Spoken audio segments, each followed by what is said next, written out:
zəfər qazanmışıq. Polad iradəmiz var. Sınmaq əyilmək.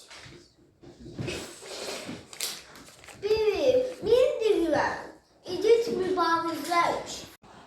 Qadir gülləsinə qurban keçirkən, gözünü sabahlar keçdi şəriflər. Üç ürəklə bayrağı üz qarlarıyla vətən torpağına çəkdi şəriflər. Dalğalandı Qarabağda bu gün zəfər bayrağımız. Heç vaxt qalmayacaq axtan qanlarımız. Düşmənlərdən təmizləndi dədə baba toprağımız. Canlarını feda eden şehitler ruhsattır. Haberdir mübarizə, Qarabağ artıq azaddır. Həm şəhid anasının da sən bir bayan, olmasan da qəhrəman, Şuşa Kəlbəcər yayan.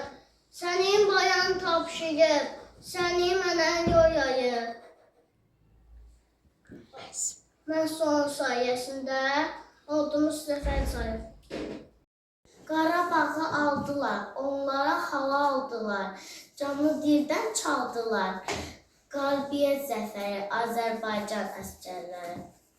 Zəfər günü mübarək, anam Azərbaycanım. Zəfər mübarək, canım Azərbaycanım. Azad şənin mübarək, şanın Azərbaycanım. Sənə zəfər yaraşır, uca zirvələrdə ol. Şən şöhrətlə, qürurla, qoca zirvələrdə ol. Gülür torpaq, gülür dağ, gözəl diyar, gözəl çağ. Azad oldu Qarabağ, aldık bu xoş xəbəri, Azərbaycan əskəri.